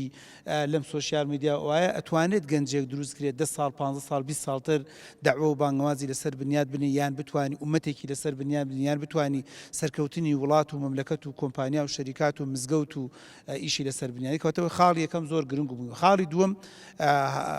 کاریگەری چواردەورەکان زۆر گرنگە ئەو گەنجانە لە خۆیان و دروست نەبوون ئەو گەنجانە کاریگەری چەند کەسێک بووە چەند ئەفرادێک بووە لەسەری بوو کە بەداخەوە ئەمەش لە کۆمەلگای خۆمان و لە مواقعی ئێستاکی ئێمە زۆر ڕوون نییە و زۆر ونە با بە نەوعێکی تر بیڵێن زۆر جار دایک و باوک بە هەموو چاکیەکانی خۆی منداڵ دەداتە دەست قوتابخانەیەک دەیداتە دەست وەزارەتی پەروەردە و وەزارەتی خوێندنی باڵا وە بە خۆشمانەوە کە ئێمە مامۆستای وەزارەتی پەروەردە خوێندنی باڵێن ڕەنگە ئەو کەسانە مؤهل نەبن ڕەنگە زۆر دڵسۆز نەبن ڕەنگە جگە لە سین و سات و جەبر و فیزیا و کیمیایەک ئیشێک لەسەر پەروەردەی کەسەکە نەکەن ئیش لەسەر پەروەردەی شخصیەتی نەکەن ئیش لەسەر پەروەردەی ئاینەکەی نەکەن کاتەمەش خاڵی دووەم زۆر گرنگ و مهمە کۆچ و هیجرەت پێرمان دەکات تۆ دەبێ بزانی دایک و باوکی بەڕێز کە کاتێک هیجرەت دەخوێن دەبێ بزانی ئەم گەنجە دەدیتێ دەست کێ جا دەیدێ دەست کەسێکی خەڵکێک لە مزگەوتە لە دەرز و دەورێکایە لە کۆڕ و سیمینارێکایە لە مزگەوتایە لە بۆیە زۆر جاربیر دەکەیتەوە کە ئێستاکێ لەم وڵات و مەملەکەتی خۆمان جارانی گەنجێک دەدرایە دەست مامۆستایەک وەکو فەقێک پارەی نەبوو سیارەی نەبوو بەفراوی نەبوو ئاوی ساردی نەبوو هەموو فەقیەتی تەواو کرد داماوە باوەڕ ناکەم مۆز و مانجۆ و شلیک و میوەی بینی بێت باوەڕ ناکەم بە هەموو ژیانی خۆی سەوەڵاوێکی باش و چاکی مەزبوطی خوارد بێت بەڵام دەبوو بە گەنجێک لایەک و مەملەکەتێکی شارە زورێک قەراخێک شوێنێکی بەڕێوە دەبرد و مزگەوتێکی بەڕێوە دەبرد و ومەتێکی دروست دەکرد بۆ لەبەروی دەتزانی دەیدێتێکێکاتەمە خاڵی دووەم زۆر گرنگە خاڵی سێم من پێم خۆش ئەوە بڵێم کە ئەم گەنجانە گەنجی نەستەلە نەبوون ئەوەش بخۆی خاڵێکی گرنگ و ئەم گەنجانە بەشی خۆی ڕەزالەت هیلاکی نامەتی بێتاقەتی گەرما و سەرما برسێتی و ئەوەشیان بینی گەنجی پەیامدار بوون گەنجێکی پەیامدار بوون وەکۆڵێت بارودۆخەکەم هەل بوون بۆیە ئەوەش خاڵێکی گرنگە من ئەمێ ڕبتی کەم بە مواقع ئێستەوە تۆ گەنجێک گەرما و سەرمای نبینی بێت گەنجێک کارەبا بڕینی نبینی بێت گەنجێک دۆشێکی ڕقی نبینی بێت لە ژیانی خۆیان کەسی زۆر نەسەلە بوو بۆ تعبیری کۆ بەس کاتێک هاتە ناو ئیسلام ئەو گۆڕانکاریە گەورەی چی بوو ئەکارە گەنجی حازر کرا ئامادە کرا کە گەنجێک بەناو بازارەکانی کۆڵانەکانی مەکای ڕۆژ لە دوورەوە کەسان هاتن دەروانم بۆنی عاتیکی مەساب جیاوازە دوای بێت ئەو گەنجی کەوا گۆڕانکاری دروستەکە بەڕاستی ئەمە پەیام نییە ئینسان والیەکات ئەسەویستم پێت بڵم کات کەواتە خاڵی سێم ئەگەر بێت و ئەو گەنجە کەم تا زۆر گەرما و سەرما بینی خاڵی چوارم چی ئەخەیتە مێشکەوە ئەفکار ئایدیا زۆر گرنگ و مهمە کە ئێستاکی هەموو کتێبە دەروناسیەکان دەڵێت ئایدیا دروست کە بۆ مرۆڤ وازی لێبێن ئایدایکی بۆ دروست کە لە ناو گەڕێکی خەباتی سلێمانی و لێی مەترسە با بڕوا بەلایە لە ئەوروپایە بەڵام ئایدایەک دەرباری خوای دەرباری پێغەمبەری دەرباری دینی دەرباری پارە دەرباری ئافرەت دەرباری ڕەگەزی بەرامبەر دەرباری خیانەت دەربارەی ژیان و گوزەران دەربارەی قازانج و زەرەر دەرباری دنیا دەرباری قیامەت دەرباری ئەو تەمەنی کە هەیەی یعنی ئێمە گەنجی وڵاتی خۆمان ئایدایەکی بۆ دروست دەکەیت یعنی من زۆر جارم قسەم و تۆ لە کۆڕ و سیمینارەکان باوک دەجار پێی و تو ئەگەر پارەت پێ نەبێت کەس بە پیاوت نازانێ واگە شەهادەت نەبێت نان نابێ بیخۆی واگە دەوڵەمەندیش نەبێت کەس حسابت بۆ ناکات کەواتە تۆ ئەم ئایدیای بۆ گەنج دروستکە کەواتە پارە و شەهادە و کورسی و منسەب و وەکوڵێت ئەمانە دەکەی بە دینی دەکەی بە ژینی دەکەی بە خوای دەکەی بە قیامەتی دەکەی بە هەموو شتێکی بەبێ ئەوەی کەم تا زۆر بە درێژایی ژیانی پێی وترابێت ئایدیا و پەیامێکی بۆ دروست کرابێت پارە گرنگ و مهمە بەس حرام و حەڵاڵەکەی چۆنە کورسی گرنگە بەس حرام و حەڵاڵەکەی چۆنە شەهادە گرنگ و مهمە بەڵام بەکارهێنان و بەکار بەکارهێنانەکەی چەند گرنگ و کەواتە لەمەوە وەکو جەناب کەواتە باست کرد ناسنامە و ئەگەر شوناز گەنجێکی گرنگە. پەیامداری باش و چاک و مەزبوط دروستکەین واقعی کۆچ دەتوانین لێرە ئیسفادەی لێ بکەین و دەتوانین ئەم گەنجێکی پەیامدار بێت دوای ئیسفادەی بۆ خۆی بۆ خێزان و خانواده و بۆ کۆمەلگاکە هەبێت. ماوەسا ئەمینە دەستکان خۆش بکات دکتۆر بەختیار. ماوەسا ئەمینە ئەگەر بینەوە بۆ سەر ڕۆڵی ئافرەت پێغەمبەری خوا عەلەیهی سەلام لەو هەنگاوانەی کە هەڵی گرت لەوەی کەوا لە هیجرەتی پێغەمبەری خوا عەلەیهی سەلام ئەبوبەکر سیدیق زانیوێتی باشە لەگەڵ ئەم ئەبوبەکر سیدیقا سێ کەس زانیوانە هەسێکیان ئافرەتن. ئایا پێغەمبەری خوا ئەویست ئەفکاری خەڵ بگۆڕێ یان تەسەووری خەڵ بگۆڕێ یا قەنەعەتی خەڵ بگۆڕێ کەوا ژیان بە هەردوو لا تەواو بێ و ئافرەتان پێویستە ڕۆڵیان پێ بدەیت لەو زەمانەی کەوا ئافرەت دەزین لێ بە چاڵەکە لە زەمەنی خۆیان ئەگەر هەر کەسیان مژدان پێ بدرێت کە مناڵەکەتان کچە بێ طل وجههم سودا وهو كاظم ابو تعبير لك هذا بلان پیغمبري خو عليه الصلاه والسلام هات تغييري كر اي ام تغييري پیغمبري خو ام قران كي پیغمبري خو كردي ايا كومرغا كاني تر كي بيگشتون يعني او زماني كي پیغمبري خو بيگشتوا بعقلتي استا اتواني بي بلين پیغمبري خو دس پیش خربو بو گورين تصوري خلق لجيرانوي بيگي افرد وقتاشه بنان كومرغا طبعا ويك بيغمري خوا صلى الله عليه وسلم كردويتي لجياني خويا هموي بوحي خويا قوربوا أو تصرفات وقسەکانیشی هەمووی وحی خۆی گەورە بووە من هەموو جارە بیرەکەم و لەوەی کە ئەگەر بە عەقڵێتێکی ئێستا خەڵک بیر بکاتەوە چۆن لە کاتێکی ئاوا لە کاتێکی زۆر پڕ مەترسیە پێغەمبەری خوا صلی الله عليه وسلم ژنان و پیاوان لە یەک شوێنە بەردەوام کۆکاتەوە ماڵەکەی ئەرقەمی کوڕی بێرقەمە سمەیە و خێزانەکەی بینە لەژێر تەعزیبان پێغەمبەری خوا صلی الله عليه وسلم واز لەوە نایەنێ کە داوای ئافرەتان واز لێ بێنێ بڵێ بادای بنێن بۆ کاتێکی ئەمن دوادای بنێن بۆ کاتێکی ئاسایش و ئەم ئافرەتانە تووشی ئەم تەعزیب و ناڕەحەتیە نەبن زەنیرە لەژێر تەعزیبات چاوی کوێرە بێ ئەوە ئەسما بە هەمان شێو لە کاتی ناتووشی ئەشکەنجا بێتەوە بەس پێغەمبەری خوا صلی الله عليه وسلم کە وەکو بە وحی خوای گەورە ئیشی کردووە دین پێویستە چۆن یعنی بۆ پیاوان هاتۆ بۆ ئافرەتانیش هاتووە لەسەر شانی هەردووکیانە پێویستە هەردووکیان شان بەنە بەری بۆی بتوان ڕایوەستێن بۆی بتوان بیگەیەن بە خەڵکی بەڵێ دین هاتۆ بۆ خزمەتی خەڵکی بەس ئەبێ کۆمەڵێ خەڵک خزمەت بەو دینە بکە تا ئەیگەێنەوە بە خەڵکی بتوانن تەجسیدی تعالیمی دینی بکەن لە ناو ژیانی خۆیانە بۆی خەڵک لەوانەوە دینەکە شارەزا ببێت ئێستاکە ڕۆڵی داوە بانگواز بین وەکو کەسی پەیامدار ڕۆڵ ببینن تو بۆ ئەوان یعنی زۆر جار ئەڵێم ئافرەتان چۆن لە کاتی پێغەمبەری خوا صلی الله عليه وسلم هەمویان وەکو بڵێ دڵیان کردەوە بۆی پیاوە بوو مسلمان نەبوو مەسەڵەن عەباس تا ئاخیر مسلمان نەبوو بەس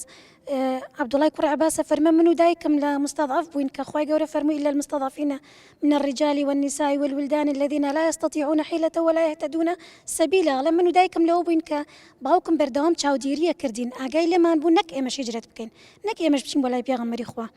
ژنان هەمویان ئاوا دڵیان کردەوە و هاتن ژنز بە ڕێژەیەکی زۆر لە مەککا مسلمان بوو بۆچی چونکە وجودی خۆیان ئازادی خۆیان کەرامەتی خۆیانیان لەم دینە دۆزیەوە هەستیانە کرد هەستیان بە وجودێتی ئینسانێتی خۆیانە کرد هەستیشان بۆ هەموو زوڵمە کرد واخر مەسەلەن شوێنکەوتەی پێغەمبەران زۆرتر مستەضعف بوون زۆرتر و کەسانە بوون کە چەوسێنرابوون و لە کۆیلە و لە کەسە بڵێن کەم لە ئیجتیماعیەکانە ئافرەتانیش لە پێش پێغەمبەری خوا صلی الله عليه وسلم تووشی چەوسانەوەیەکی زۆر بوون مافیان خورابوو وجود و کەرامەتی خۆیان لەم دینە دۆزیەوە بۆیە هاتن بۆیە هەموو ئافرەتان هەموو ڕێکخراوەکان بۆ خۆیان نایەن مەسەن سیرێکی سیرەی پێغەمبەری خوا بکەن و سەیری گۆڕانکاری ئەو مەرحەلە گەورە بکەن هەر لە ژیانی مرۆڤایەتیە بێن خۆیان بچنەوە سەر دینەکە بزان ئایا لەم دینە ئەدنا زوڵمی تایە بۆ ئافرەت نەکەرتیانە بەڵکو ئەی ژێنێتەوە دەستکان خۆش بیاڕەبی مامۆستا ئەکبەر دێنەوە بەلای بەڕێزت بۆچی پێغەمبەری خوا عەلەیهی سەڵاتو وسەلام بە تەحدید ئەبوبەکری بە تایبەت دیاری کرد بۆ هاوسەفەری خۆی بۆچی بە تەحدید تەنها ئەو ئاگاداری وردەکارەکان بوو بۆچی بە تەنها ئەبوبەکر سیدیق ئەو سەلاحەتی پێدا کە عامری کوڕی فەهیرە دیاری بکات عەبدوڵای کوڕی ئەرەخت کە مسلمان نەبووە بیکا بە چاوساغی ڕێگان ئەم تایبەتمەندیە چی بوو پێغەمبەری خوا دای بە ئەبوبەکر سیدیق لە کاتێک ئەبوبەکر سیدیق وەکو هەموو هاوڵەکانتان هاوار بوو بەس دیار ئەبێ ئەبوبەکر سیدیق تایبەتمەندیەکی تر هەبێ جناب بخوێنەوە بۆ ئەو مەوزوعات چۆنە طبعا یەکێک لە مناقبەکانی ئیمامی ئەبوبەکر کە باسەکرێ پێوترێ صاحبی غار صاحبی غار لەبەرەوەی ئاەتەکەی لەسەرە و ئاوەیە کە ئینسان ئەمینترین کەس هەڵەبژێرێ بۆ مەسەلەی سەفەر مثلەن خۆ ئیمامی عوسمانیش ئەمین بووە و یەکەم مهاجر بووە بە عایلەی خۆی کە چووە بۆ حەبەشە و دەوڵەمەندیش بۆ بەخشندە بووە، بەڵام لە وەسفی ئیمامی ئەبوبەکرا ئینسان لە ئەخیری ژیانیە هەموو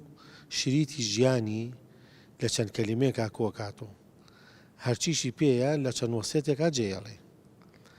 کە لە ئەخیری ژیانی خۆیان فەرمێ ئین من ئەمن الناس عەلەیە في ماله وصحبته ئەبوو بەکر. ئەفەرمێ تەئمینترین کەس کە لە هاوڕێتیە لەگەڵ یابوومە لە هەموو کەسێ ئەمان بوومە لێ ئەبوو بەکر بووە، لە هەموو کەسێک کە تەئمین بوومە لە ماڵەکەیە، یعنی قسەم لەگەڵ هەر کەسێکا کردووە، ئەفەرمێ لە ڕوايەتی ترا ئەفەرمێ ئیلا تۆزێ وەستاوە ئەنجا شتەکەی داوە. یعنی ئێمە شتێک هەیە لێرە باسیکەین، خەڵک پارەی بۆ داوە نادا، ئێستا بچوە بۆ چەند خێرخواز خەڵکی خێرخواز بچوە بڵێ بێوەژن هەیە، بڵێ مزگەوتی هەیە، بڵێ خانوویەکی فەقیرەکەین، بڵێ نەخۆشێک هەیە، ئامادەیە. کی ئامادەیە پارەکەی بۆ داوە سەرفکە؟ داوای تر کەناڵە، دەرد و دەورێکە، حوجرەی فەقیەکە، ئەمانەیە. ماڵی خەدیجە بەچی سەرفکرا؟ خەدیجە ئافرەتێکی تاجرە بوو، پارەکەی بەچی سەرفکرا؟ پێغەمبەر کە واسفیەکە ئەفەرمێ ئەو کاتی ئەم ماڵەکەی خستە بەردەسم کەس هیچی پێ نادام، پارەکەی بۆ داوە بوو. ماڵەکەی ئیمامی ئەبوبەکر بۆچی بوو؟ بۆ داوە بوو. ئەو بەیانیە ئەو شەوەی کە هیجرەیان کرد، باوکی ئەبوبەکری سیدیق هات بۆ ماڵیان، هاتوتی کچەکان ئەڵێن باوکتان ڕۆشتووە پارەکەیشی بردووە، ئەڵێ لەبەرەوەی چاوی زەریر بوو، ئەسما فەرمێ دەستم خستە سەر بڕێ قاسە و ماسە کە هیچی تیانە بووتمەوە پارەیە، بەخوا درهمێکی جێنێشت بوو، 40,000 درهمی لەگەڵ خۆیان بردو بوو، لەبەر ئەوەی کەوا وتبووی لە سەفەرانسان پارەی پێویستە. عامری کوڕی فەیرە چونکە ئەوە هەر بڵێن موسڵمان بوو، دوای لە بئری مەعونە شەهید دەبێ، بەڵام عەبدوڵای کوڕی ئوڕەیقیت یعنی شەهامەتیەکە بۆ پیاوێک بە 500 درهم بگیرێ بۆ ئەو ڕۆژانە. طبعا تاکوێ ئەڕوا بۆیان لە غاری لە پشتی غاری سەور بە دوو ڕاحی لە چاوەڕێک، یعنی دوو حوشتر تا شوێنێکەوە نزیکەی 150 کیلۆمتر ئەمێنێ بۆ مەدینە، ئیتر لەوێ لە خوتورە دەرەچن ئەڵێن بڕۆڕۆ. ئەوانەی کە دائیمەن ئەو سەرکردانەی ئەو شۆڕژگێڕانەی کە لە ناوەچن ئەگیرێن ئەکوژرێن دائیمەن لە کەسە نزیکەکانی خۆیان ئەیان فرۆشن. ببین ئەڵێ هەر کەسێک دلیلی ئەم شوێنەمان ئەم کەسەمان پێ نیشاندا ئەوەنە ملیۆن دۆلارەوە جایزەکەیەتی. کی ئەوانە کەشفەکە عادەتەن؟ ئەو کەسان لە من چی استفادەکەم لە خۆی؟ من ئەو جایزە ئەبم. ئەی ئەم پیاوە خۆ کافریش بوو. ئیزەن هەموو کافری ئەبوو لەهەب نییە، هەموو کافری ئەبوو جەهل نییە، هەموو کافرێ یعنی ئەوانە نەبوو کە عقبەی کوڕی بوو معید نییە. تەغییری نوێی پێغەمبەری خوا کردی. یعنی ئەم کەسە طبعا دوایش مسلمان نەبێ عەبدوڵای ئوڕەیقیت، بەڵام لە کاتی هیجرەکە کەسێکی موشرکە، ئەمانەت پارێزە و ئەو کەسەی کە 100 حوشتر بە بارۆ ئێستا قیاسی ئێسێ بکە 100 کۆمپانیاکە بیدەنێ، یعنی شتی وا خەیاڵی بوو ئەگەر دەستی کەوتایە، ئەمەی نەکرد. یعنی بۆ چونکە ئەمە دلیلە لەسەر ئەوەی کە اختیاری ئەبوبەکر اختیاری کەسی سیقەی کردووە، هەر لە عایلەکەی خۆی و توێتی ترست نەبێ قسە دەرناچێتە دەرەوە. لە ئەم خادمە عامری کوڕی فەیرێکێکە لەوانەی شوهەدای هەفتاکەی لە بەری مەعونە شەهید دەبێ، وەلەو دلیلش کە کردوێتی حتا لە ڕێگەش کە سوراخە دێتە سەر ڕێگەکە، یعنی هەر ئەبێتە کەسێکی ئەمین لەوەی کەوا شوێنەکان کەشف ناکە. ئەمە وەکو باسمان کرد بەدەر لە موعجزەکی ناخوای گەورەی توانی بە موعجزە دەریکە، بەڵام خەڵ فێری خەڵکەکە کە خەڵکی استیعانە بکە بە کەسی سیقا کە کەس لەم ئومەتە ئیمانی ئەم ئومەتە ناگێتە ئیمانی نازانم وەکو حەمدی ئەوازانمە فەرمیان وریا بە قەڵەم باسی ئەبوبەکری سیدیقە. یعنی فعلا توڕێفێ فەرمێ ئەم هەموو دنیا گشتی قسە بکاتوە بەلایەکە و تۆ گوێ لە یەک نەفەرەگری کە پێغەمبەری خوایە. ئینسان هەر جاری وایە شەیتان وەسوەسەی بۆکە لە ناو جیهادا، لە کاتی ئیعدامە، لە کاتی شەهید بوونە، ئەڵێ بشی ئەمە ڕاز بێ، بشی هەر قسەکەی ئەم ڕاز بێ، بشێ یعنی کێ ناڵێت شتێکی تر دەرەچێ. بەڵام ئیمامی ئەبوبەکری سیدیق خۆی ئەفەرمێ لە شەوی غارەوە ئیتر من ڕوعب نەچۆتە دڵم.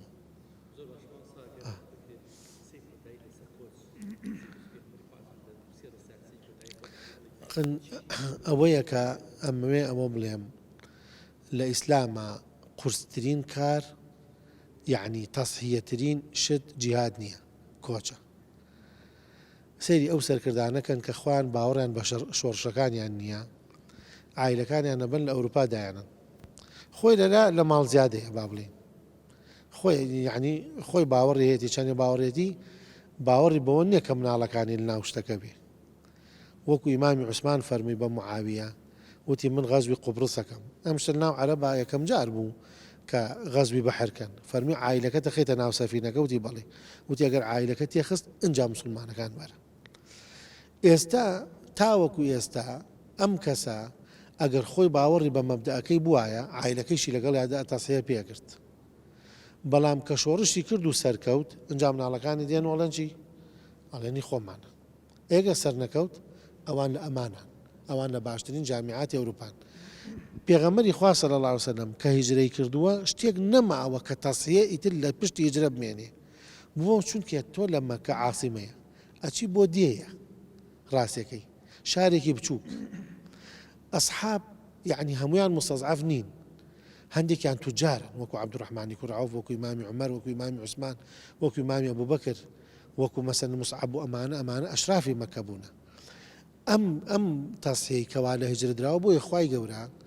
کە دوایی لە دوو ئاەتە والذین آمنوا ولم يهاجروا ما لكم من ولايتهم من شيء حتى يهاجروا دەست خۆش ماسەیان ماوسە حەمزە ماوسە باسی تەسحی گەورەی کرد ئەبوبەکر سیدیقیش لەگەڵ پێغەمبەری خۆیان بوو ئەو لەگەڵ بوونە لە قسەی کۆتایەتەوە چیمان پێ بڵێیت وەک پامێ بۆ خەڵکی ئێمە بۆ خەڵکی داعی بۆ خەڵکی بانخواز بۆ ئەو کەسانەی کە ئایانۆی لە پشت ئەم داوە بانگەوازەوە بن بێگومان مامۆستایان هەر یەکە گۆشەیەکیان لە ئەم هیجرەتە باس کرد ئەوەی کە من دەمێ و بیکە مەخاڵی کۆتایی هەموو زۆرێک لە ئاەتەکان سەبەبی دابەزینیان هەیە هەروەکو چۆن ڕێژەیەکی لە فەرمودەکانی پێغەمبەر عەلەیهی سەڵات وسەلام سەبەبی ورودیان هەیە هۆکاری وتنیان هەیە ئەو فەرمودەیە کە لە کۆچە دەستمان دەکەوێت دەتوانین بیکەین بە پەیامی ژیان بۆ تاک بۆ خێزان بۆ دەسەڵات تاکەکان بە هەموو کات و کارەکانیانەوە پێغەمبەر عەلەیهی سەڵات وسەلام یاسایەکی لە چرکە ساتەکانی ناو ئەشکەوتی غارە بە گرۆی مرۆڤایەتی و بە تایبەتی موسڵمانەکان وت کە دەتوانین بڵێن یاسایەکە ژیان لەسەر ڕۆ ئەو یاسایە بۆی ستەم نەکەی ئەو یاسایە بۆی گوناه نەکەی ئەو یاسایە بۆی مافی خەڵک نەخۆی ئەو یاسایە بۆ ئەوەی هەست نەکەی هیچ کات تۆ بەتەنهای فەرمووی ئەی ئەبوبەکر ما ظنوکە بیثنەینی الله ثالثهما ئێستا ئێمە معاناتمان بەدەست ئەوە هەیە کاتێک گەنجەکانمان بەتەنها لە شوێنێکا بن کاتێ تاجیرەکانمان لە وڵاتێ بەتەنها لە شوێنێکا بن کاتێ سیاسەت مەدارەکانمان بەتەنها ئەچنە سەر کورسیەک ئیتر ئەویان بیرە چیە کەسی سێهەمەکە لە بینی خۆی و نەفەرەکەی لە بینی خۆی و ڕاوێژکارەکەی لە بینی خۆی و کڕیارەکەی لە بینی خۆی و فریاشتیارەکەی لە بینی خۆی و فەیسبووکەکەی لە بینی خۆی و شاشەی تەلەڤیزیۆنەکەی کەسی سێهەمەکە خوایە بۆیە هەر کاتێک هەر مرۆڤێک وەکو تاک پاشان خێزانەکان ئەو هەموو خیانەتەی کە دەبینیرێ و دەبیسترێ لە تاریکی شەوەکان و لە تەنهاییەکان ئایە ئەگەر یاسای سێهەمینی تۆخوایە سێهەمینی ئێوە خوایە ئەمە جارێ وەکو تاموچەژێک ئەداتێ من کاتێک کە هەست بکەم ئەگەر لەگەڵ کەسێکی ترە دەمەوێت هەرچیە بکەم سیر ئەم لاولا بکەم یا نهێنیەکەم کەشف نەکات پێش هەموو کەس من دەزانم سێهەمی من خوایە ما ظنوکە بیثنەین الله ثالثهما هەم بۆ عیبادەتی هەم بۆ مامەڵەیی هەم بۆ پاراستنی هەرچی ئەوانی کە لە بەردەستی تۆیە بۆیە مەعیەتی خوا لە کۆچە یاسایەکە لە ئەو چرکە ساتانەوە بگرە پێشوتریش بەس ئێمە لێو باسیەکەین دەستی پێ کردووە تا ئەو چرکە ساتەی کە تۆ خۆت و مەلەکول مەوت دێبۆلات دڵنیا بە کەسی ئێمەکەی تۆ دەست خۆش مامۆستا حسێن ئەو ئامانجە گەورەی کە پێغەمبەری خوا عەلەیهی سەلام هەیبوو لە کۆچە دواتر لە چۆ ناو مەدینەوە بینای شارەسانێکی کرد ئایا قسەی ئەخیری بەڕێستان لەسەر ئەو بینای شارەسانەتە چییە ئایا پێغەمبەری خوا ئەو ئامانجی کە بۆی ئیشی لەسەر کرد توانی بیهێنتە دیانە ئەو حەزارەتی خۆشەویست دروستی کرد عەلەیهی سەڵات وەسەلام حەزارەتێکی مادی بەحد نەبوو حەزارەتێ بوو بە باگراوندێکی ڕۆحی باگراوندێکی ئیمانی گرفتی مرۆڤایەتی ئەوەیە ئەمڕۆ بەدەست حەزارەتێک و ئەناڵێن حەزارەتێکی مادیە بەڵام ئەو حەزارەتی ئەو دروستی کرد ئەو خۆشەویست دروست کرد حەزارەتێ بوو لە پێناو خزمەتکردنی مرۆڤایەتیا بوو بۆیە خۆشەویست عەلەیهی سەڵات وەسەلام وەکو مرەبی وەکو قائیدێک سێشتی کرد هەر کاتێک هەر مربیەک هەر مامۆستایەک ئەم سێ خاڵنەکە لەگەڵ ئەوی لە بەردەستایەتی سەرکەوتو نابێ ئەوش بریتی بوو لە تەسقیف یەکەم ڕۆشنبیرکردن ڕۆشنبیری کردن بە ڕۆشنبیرێکی ئیسلامی دووەمیان تەحریک توانی بیان جوڵێنێ ئەمانە کەسانێک بوون تا دوێنێ شوان بوون کۆیلە بوون بەڵام توانی بیان جوڵێنێ ئەیناردن ئەیکردن بە سەفیر ئەیناردن بۆ لای مەلیکەکان ئەنی کۆمەڵی گۆڕانکاری پێکردن خاڵی دووەم توانی بیان جوڵێنێ خاڵی سێم کۆتایی توانی تەوجیهیان بکە چونکە تەنها تەحریککردن و جوڵان بەس نییە ئەگەر تو ئاراستەی نەکەی لەوانەیە لەجاتی چاکە خراپە بکە بۆیە خۆشەویست عەلەیهی سەڵات وەسەلام توانی بەو باگراوندەی خۆی ئیمانیە بەهێزەی خۆی بەو قورئانە پیرۆزەی کە پێی بوو کە جنوتیان